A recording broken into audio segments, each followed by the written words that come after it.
Hello viewers, Tollywood story এক্সপ্লেনারে তোমাদের সবাইকে স্বাগত জানিয়ে রাঙামতি তীরন্দাজের আজকের পর্বের রিভিউ আমি শুরু করছি। শুরুতেই দেখতে পাচ্ছি যে রাঙা তো তার উড়নবাবুকে বলছে, যা তাড়াতাড়ি তুই স্নানটা সেরে নে, তারপরে আমরা সবাই ঘুরতে বেরাবো একসাথে জঙ্গলে। দেখছে তার উড়নবাবু চা খাচ্ছে আর সেই চায়ে শেকটা ঘাড়ের মধ্যে দিচ্ছে। কেমন যেন একটা ব্যথা ব্যথা অনুভব করছে। বলে, কি হয়েছে রে তোর? বলে, কিছু না, মনে হয় কালকে রাত্রে ঘুমটা ঠিক হয়নি আসলে, সেই কারণেই। তখন বলছে, দাঁড়া, আমি তোকে রসুন তেল মালিশ করে দিচ্ছি। বলে, না না, আমার ওসব ভাল লাগে না, আবার চ্যাটচ্যাট করবে, আমাকে আবার না জানি কতবার স্নান করতে হবে। বলে, আরে কিচ্ছু হবে না, দাঁড়া, আমি মালিশ করে দিচ্ছি। এই বলে যখন মালিশ করতে যাবে একটু ইতস্তত বোধ করে, একে অপরের দিকে তাকিয়ে থাকে, কিন্তু তবুও রাঙা মালিশটা করে দেয়। কিছুক্ষণ পর তার অরুণবাবু বলে, হয়ে গেছে। তখন দেখে যে তাও ঘাড় ঘোরাতে পারছে না। তখন রাঙা বলে, দাঁড়া, মাথাটা সোজা করে রাখ, দেখ এবার আমি কি করি। এবার মাথাটা হঠাৎ করে একটু মোটকে দেয়, আর তাতে কি হয়, একলব্যের যে পিঠের ব্যথাটা সেটা একদম ভালো হয়ে যায়। একলব্য বলছে, কি করলে এটা? বলে করবে তো? বলে, বললে তুই করতে দিতিস, দেখ ভালো হয়ে গেল না ব্যথাটা? বলে, হ্যাঁ একদম। এবার রাঙা তার উড়নবাবুকে বলছে, এবার তুই তাড়াতাড়ি করে স্নানটা সেরে নে, তারপর তোকে খেতে দিচ্ছি আমি। আর ওদিকে দেখা যাচ্ছে সহদেবের গুন্ডারা কিন্তু বাইরে এসে হাজির, খুঁজে বেড়াচ্ছে রাঙাকে আর একলব্যকে। রাঙা এতটা উপকার করলো দেখে একলব্য বারবার করে রাঙার দিকে তাকাচ্ছে আর হাসছে, রাঙাও তাই। ওদিকে সাত্তকী ভালোই তার মাকে বোকা বানাচ্ছে। কাঁদতে কাঁদতে আবারও তার মার কাছে গিয়ে বলছে, টাকাটা যদি আমাকে আজকেই দিয়ে দিতে পারো তাহলে খুব ভালো হয়। বলছে, হ্যাঁ হ্যাঁ, আমি অবশ্যই দেবো তোকে। মানে বড় ছেলেকে বলছে, যা তো, তুই গিয়ে টাকাটা তুলে নিয়ে ওদের হাতে দিয়ে আসবি আজকে একদম। সভ্যকে নিয়ে যা, মানে ওকে নিয়ে যা সঙ্গে, সাত্তকীকে। তাই বলছে। বলে, ভাগ্যিস তুমি এলে মা, নাহলে তো ওরা আমাকে বেড়েই ফেলতো। সাত্তকীর মাও তখন কাঁদতে কাঁদতে ওকে জড়িয়ে ধরে বলছে, তুই আমার ছেলে না, আমি তোর মা না? তো মা আসবে না তো কে আসবে ছেলের বিপদে? এই বলে চেক আনতে চলে যায়। চেকটা নিয়ে সভ্যর হাতে দেয়, যে যা সভ্য, টাকাটা তুলে নিয়ে ওই গুন্ডাগুলোর হাতে দিয়ে আয়। তখন সাত্তকী দেখছে না, এরকমটা করলে তো টাকাটা হাত ফসকে যাবে। তখন বলছে, না না, আমি যাচ্ছি, আমার জন্য বিপদটা হয়েছে, আমিই যাচ্ছি, আমি যাচ্ছি, গিয়ে আমি টাকাটা দিয়ে আসছি। তখন ওর মা বলছে, ঠিক আছে, সাবধানে যাস তাহলে। এই বলে বেরিয়ে যায়, টাকাটাও হাতানো হয়ে যায়। ওদিকে একলব্য কিন্তু স্নান করবে, কুয়োর পাশে দাঁড়িয়ে জল ভরছে। এবার স্নান করতে যাবে কি, পেছন থেকে সহদেবের গুন্ডারা কিন্তু একদম মুখ বেঁধে একলব্যকে একদম মানে উঠিয়ে নিয়ে তুলে নিয়ে চলে যায় পুরো। রাঙা কিন্তু দেখতে পায় না। রাঙা এদিকে তার উড়নবাবুকে দেখতে এসছে, স্নান হলো কিনা, খেতে দেবে, তারপর সবাই মিলে জঙ্গল দেখতে বেরোবে। তো এসে দেখে কি ব্যাপার, মানে স্নান করার এখানে তো উড়নবাবু নেই, কোথায় গেল কোথায় গেল, আশেপাশে খুঁজে দেখতে পাচ্ছে না। কিন্তু স্নান করার জায়গাতে বালতি, মগ, আরও অন্যান্য জিনিসগুলো সব যেন কেমন উল্টে পাল্টে পড়ে আছে, যেন ওখানে ধস্তাধস্তি হয়েছে। এবার তো রাঙার মনে সন্দেহ হয়, খুব চিন্তায় পড়ে যায় রাঙামতি, চিৎকার করে করে ডাকছে চারপাশে, উড়নবাবু উড়নবাবু করে, কিন্তু কোথাও সাড়া পাচ্ছে না। এবার বুঝতে পেরেছে নিশ্চয়ই কোনো একটা বিপদ হয়েছে, নিশ্চয়ই সহদেবের গুন্ডারা কোনো ক্ষতি করেছে। এদিকে রাঙা চিৎকার শুনে তো ভুদন দৌড়ে আসে, কি হয়েছে কি হয়েছে? রাঙা বলছে, এরকম এরকম ব্যাপার, আমি দেখে এখানে এসে দেখি উড়নবাবু কোথাও নেই, সব যেন কেমন উলটপালট হয়ে পড়ে আছে। বলে, ঠিক আছে, তুই কোনো কিছু চিন্তা করিস না, আমরা দেখছি। এই বলে রাখা টাকা আরও যে যে আছে গ্রামের দলবলকে নিয়ে ভুদন ছুটছে এবার খুঁজতে উড়নবাবুকে। রাঙার কিন্তু সহদেবের বলা কথাগুলো সব মনে পড়ছে, যে এত সহজে ওদেরকে নাকি এখান থেকে যেতে দেবে না বলছিল, আর বারবার করে রাঙাদের হাত থেকে বিফল হয়ে ফিরে গেছে, মানে রাঙাদের ভয়ে চলে গেছে, বদলাটা নিতে পারেনি, নিশ্চয়ই সেই কারণে আবারও এসেছিল, সন্দেহ করছে এবার রাঙা। ওদিকে একলব্য কিন্তু ছোটার অনেক চেষ্টা করছে, মারছেও, কিন্তু তাও কোনো লাভ হচ্ছে না, তাও বারবার করে ওরা একলব্যকে ধরে নিচ্ছে, একলব্যের মুখটা বেঁধে রেখেছে, হাতটাও বেঁধে দিচ্ছে বারবার করে।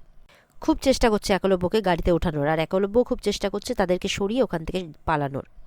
এদিকে একলব্যের বাবা প্রমিতার সাথে কথা বলছে, না না, তুমি একদম ঠিক কাজ করেছো, ছেলেদের মানে ছেলে মেয়েদের বিপদে বাবা মা সাথ দেবে না তো আর কে দেবে? তুমি সাত্তকীকে 2 লক্ষ টাকা দিয়ে একদম ভালো কাজ করেছো, না হলে তো ওরা ওকে মেরে ফেলতো। এরকম কথা বলছে, যেই কথাটা কিন্তু বৃন্দা শুনে নেয়। কি, সাত্তকী আমার অনুপস্থিতিতে মা বাবাকে বোকা বানিয়ে গুন্ডাদের ভয় দেখিয়ে 2 লক্ষ টাকা হাতিয়ে নিল? আমার উপরে চালাকি করার চেষ্টা করছে তো, ঠিক আছে, খুব ভালো, করুক। আমিও এখানে বাবাকে মানে মাধ্যম করে 20 লক্ষ টাকা হাতাবো, এরকম প্ল্যান, মানে একজনের উপর আরেকজন প্ল্যান খাটাচ্ছে। অত সহজ না বৃন্দাকে টপকে চলে যাওয়া, এইসব কিছু মাথার মধ্যে ঘুরছে বৃন্দার। বৃন্দা তার শ্বশুরমশাইকে বলছে, বাবা আপনি রেডি আছেন তো? মানে আমরা কিন্তু সবাই রেডি, এক্ষুনি বেরোবো। বলে, হ্যাঁ হ্যাঁ, আমরা রেডি আছি। তখন সেখানে কিন্তু অঙ্কুর, মানে পাঞ্চালি, অদিতি সবাই চলে আসে, যে আমরাও কিন্তু রেডি। এই বলে তো সবাই এবার খুব আনন্দ, ঠিক আছে চল তাহলে আমরা বেরোই, ঠিক আছে, এবার খুব আনন্দ করব, কিন্তু আমরা হই হই করবো, এরকম ব্যাপার। অদিতি বলছে, আমি কোনোদিনও জঙ্গল দেখিনি, মানে এই চলছে আর কি, একটা জায়গায় বেরোনোর আগে যেরকমটা হয় ঠিক সেই রকমই আনন্দ সবার মনে। ওদিকে রাঙা ঘরের মধ্যে তীর ধনুক নিয়ে রেডি হয়ে গেছে বেরোবে, আর বলছে এই কাজ যদি তোর হয়ে থাকে সহদেব, তাহলে আমার তীর তোকে ফুঁড়ে রেখে দেবে, এবার আমার হাত থেকে তোর আর কোনো নিস্তার নেই। এই বলে বেরোবে। তখন কিন্তু একলব্যের বাবারা মানে সবাই ঘুরতে বেরোবে, যারা যারা সবাই রাঙাকে ডাকতে এসছে। এসে দেখে কি ব্যাপার, রাঙা তুই এখনো রেডি হসনি? এই দেখো আমরা সবাই রেডি হয়ে চলে এলাম, একলব্যের বাবা বলছে। তখন বলছে আক্কু কোথায়, আক্কুকে দেখতে পাচ্ছি না। তখন রাঙা কিছুক্ষণ পর বলছে আমি ওকে নিয়ে আসছি। পাঞ্চালি বলছে কি হয়েছে রাঙা? বলে উড়নবাবুকে পাচ্ছি না কোথাও, আমি নিয়ে আসছি। এটা শুনে তো সবাই অবাক হয়ে যায়। কি হলো, পাচ্ছ না মানে? বলছে যে মনে হয় সহদেবের দলবল ওকে তুলে নিয়ে গেছে। এটা শুনে বাড়ির লোকজন কি আর স্থির থাকতে পারে? পারে না। রাঙা তো দৌড়ে বেরিয়ে যায়। অঙ্কুর বলছে দাঁড়ো দাঁড়ো, আমি তোমার পেছন পেছন যাচ্ছি। এদিকে ওর বাবাও খুব চিন্তায় পড়ে গেছে, যা যা পুলিশে খবর দে, পুলিশে খবর দে। সবাই চিন্তা করছে, বাবা একদম উতলা হয়ে উঠেছেন, কি হলো আমার ছেলেটার, কি হলো, কোথায় নিয়ে গেল ওকে। সবার মনে একটা ভয়। এদিকে রাঙা ছুটে বেড়াচ্ছে, কোথাও কিন্তু দেখতে পাচ্ছে না। আর ওদিকে একলব্যকে গাড়ির মধ্যে তুলে নিয়েছে, এবার শুধু গাড়িটা স্টার্ট দেওয়ার পালা। তখন একজন গুন্ডা কিন্তু রাঙাকে দেখে নিয়েছে, যে ওই যে ওস্তাদ রাঙা চলে এসেছে। বলে এই সবাই মাথা নিচু কর, মাথা নিচু কর, রাঙা দেখে ফেললে কিন্তু বিপদ হয়ে যাবে। সবাই মাথা নিচু করে নেয়, কিন্তু একলব্য কিন্তু মুখ বন্ধ অবস্থাতেও রাঙা রাঙা বলে ডেকে যাচ্ছে। রাঙা শুনতে পাচ্ছে না। রাঙা কিছুক্ষণ পর ওখানে একটা গাড়ি থেমে থাকতে দেখে, ভাবে যে কি ব্যাপার, এখানে তো গাড়ি থাকার কোনো কথা নয়। তখন উড়নবাবু বলে ডাকতেই গাড়িটা কিন্তু রওনা দিয়ে দিয়েছে। ব্যাস, রাঙা সন্দেহ হয়ে যায়। রাঙা কিন্তু গাড়ির পেছন পেছন ছুটছে, আর এমন তীর মেরেছে ডাইরেক্ট গিয়ে ড্রাইভারের ঘাড়ে গিয়ে লেগেছে। ড্রাইভার আর গাড়ি চালাতে পারে না। এদিকে আবার তীর মেরেছে গাড়ির চাকাগুলোতে, গাড়ি আর যেতে পারে না। এবার তো আর কোনো উপায় নেই, গাড়ি থেকে নামতেই হবে। এবার রাঙা চলে গেছে গাড়ির সামনে, আর এক এক করে ওদিকে গুন্ডাগুলো সুযোগ পেয়ে কিন্তু পালাচ্ছে রাঙাকে দেখে। ড্রাইভারও কিন্তু পালিয়ে যাচ্ছে, যে যে পালাচ্ছে প্রত্যেকের পায়ে কিন্তু তীরবিদ্ধ করছে প্রত্যেককেই রাঙা। ওদিকে একলব্যের বাবা এতটা অস্থির হয়ে পড়েছেন, কেউ কিন্তু সামলে পাচ্ছে না। অঙ্কুর বলছে যে আপনি চিন্তা করবেন না বাবা, এক্ষুনি গ্রামের প্রধান সবাইকে নিয়ে বিচার বসাবে, আর বাকিরা খোঁজাখুঁজি করছে, চিন্তা করো না, ঠিক পাওয়া যাবে, তুমি একদম চিন্তা করো না। এইভাবে সবাই বোঝাচ্ছে আর কি তার বাবাকে।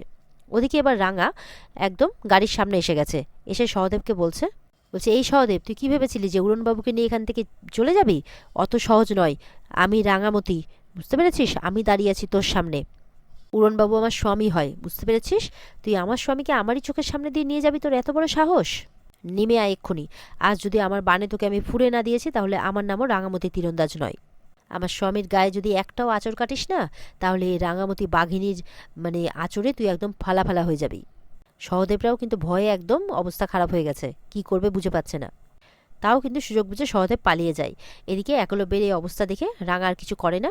রাঙা তখন একলব্যকে তাড়াতাড়ি করে ছুটিয়ে নেয়, বলে কিচ্ছু হবে না, কিচ্ছু হবে না, এই তো আমি এসে গেছি, কিচ্ছু হবে না। যেই মুখটুক খুলেছে একলব্য তো একদম ভয়ে অবস্থা খারাপ। এই বলে তখন রাঙা আর একলব্য দুজনকে জড়িয়ে ধরে। রাঙা বলছে কিচ্ছু হবে না, কিচ্ছু হবে না, আমি এসে গেছি তো। আর একলব্য ভয়ে একদম রাঙাকে জড়িয়ে আছে একদম। এরপরে বলছে রাঙামতি সব ঠিক আছে, সব ঠিক আছে উড়নবাবু, সব ঠিক আছে। তখন ওখানে ভুদন আসে, ভুদনকে বলছে যে যা, ওইদিকে সব গেছে, ওইদিকে সব পালিয়েছে, ওদেরকে পালাতে দিস না ভুদন, যা। তখন ভুদন তার দলবল নিয়ে তাদের পেছনে ছুটে চলে যায়। রাঙা এরপরে উড়নবাবুকে হাত ধরে নিয়ে যাচ্ছে বাড়িতে। একলব্য কিন্তু সমানে রাঙার দিকেই তাকিয়ে আছে। ওদিকে সত্যজিৎ তার টিমের সাথে বসে কিন্তু কাজ করছে একটা ঘরের মধ্যে, আর পেছন থেকে জানলা দিয়ে সুব্রত ফলো করছে। বলে ও বাবা, এরা তো সব দেখছি ভালোই এখানে একদম হিসেবপত্র খুলে বসছে। আর এদিকে সত্যজিৎরা প্ল্যান করছে কি করে সহদেবকে ধরা যায়, কখন যাওয়া যাবে। আরেকজন তখন আসে ওনার কাছে, সত্যজিতের কাছে এসে বলছে যে একটু পরেই রাঙামতিরা ঘুরতে বেরোবে, এমনটা খবর আছে। সেই ঘোরার সুযোগ নিয়ে রাঙামতি কিন্তু সেই স্কুল ঘরটাতে যাবে, এরকম বলছে। তখন ওটাও কিন্তু পেছন থেকে সুব্রত শোনে। সত্যজিৎ বলছে হ্যাঁ, আমাদের কাছেও খবর আছে যে সহদেব হচ্ছে বড়সড় ক্রিমিনাল, ও যা খুশি তাই করতে পারে। ওদিকে রাঙা একলব্যকে নিয়ে বাড়ি চলে আসে। পাঞ্চালি বলছে বাবা ওই দেখো ভাইকে নিয়ে এসেছে রাঙামতি। তখন কিন্তু আকুকে দেখে খুব খুশি হয় তার বাবা, সবাই খুব খুশি হয়, বলে তুই ঠিক আছিস তো? একলব্য বলে হ্যাঁ। তখন তার বাবা ডিসাইড করে যে এক্ষুনি তারা রাঙা বলছে যে চল তাহলে এবার ঘুরতে বেরোতে হবে। বলে না, কোথাও ঘুরতে বেরোতে হবে না, এক্ষুনি গাড়ি বের করবো আর এক্ষুনি সবাই মিলে কলকাতা যাব। এটা শুনে তো রাঙা অবাক হয়ে যায়, আর বৃন্দাও অবাক হয়, বৃন্দা তার কাজটা সারবে কি করে। আর এদিকে অদিতিদের মন খারাপ হয়ে যায়, জঙ্গল দেখতে যাবে বলে কথা। রাঙা মনে মনে ভাবছে সে তার কাজটা করবে কি করে চলে গেলে। তখন রাঙা বলছে আচ্ছা বেশ, তোরা যা, আমি কালকে আসবো। একলব্য বলছে কি তুমি কালকে আসবে? এখানে এত বড় বিপদ জেনে তুমি এখানে থেকে যাবে আর আমি তোমাকে থাকতে দেবো? ভাবলে কি করে, আমরা এক্ষুনি সবাই মিলে কলকাতার জন্য রওনা হব। এদিকে বৃন্দা মনে মনে ভাবছে যে এবার রাঙা কি করবে, রাঙা এখানে না থাকলে তো রাঙার কাজটাই রাঙা করতে পারবে না, আর মানে ওই গুন্ডাগুলোকে ধরতে পারবে না। আর রাঙা এখানে না থাকলে তো আমিও এখানে থাকতে পারবো না। আর শুধু রাঙা থাকলেই তো হবে না, এখানে তো বাবাকেও থাকতে হবে, না হলে তো আমার কাজটাই সম্পূর্ণ হবে না। ইস, কী হতে কী হয়ে গেল, আমার প্ল্যানটাই পুরো ভেস্তে যাচ্ছে দেখছি। এরকমভাবে আর কি মানে মনে মনে ভাবছে। আর এদিকে রাঙা মনে মনে ভাবছে যে কি করে এবার থাকবে রাঙা, কারণ থাকতে তো রাঙাকে হবেই যে করেই হোক। ও তো সত্যজিৎ বাবুকে বলেছে, ও তো খবর এনে দেবে, ওনাদের হয়ে কাজ করছে রাঙা। তো এমনটাই ভাবতে ভাবতে আজকের পর্ব শেষ হয়ে যায়। তো বন্ধুরা, এই ছিল আজকের পর্বের রিভিউ। ভালো লেগে থাকলে পর্বকে লাইক কমেন্ট করে জানাতে ভুলবে না, আর আমাদের সাথে জুড়তে আমাদের চ্যানেলকে সাবস্ক্রাইব করতেও ভুলবে না। পর্বের বিস্তারিত দেখতে অবশ্যই স্টার জলসার পর্দায় চোখ রাখবে। দেখা হচ্ছে আগামীকালকে। সবাই ভালো থাকবে। টাটা।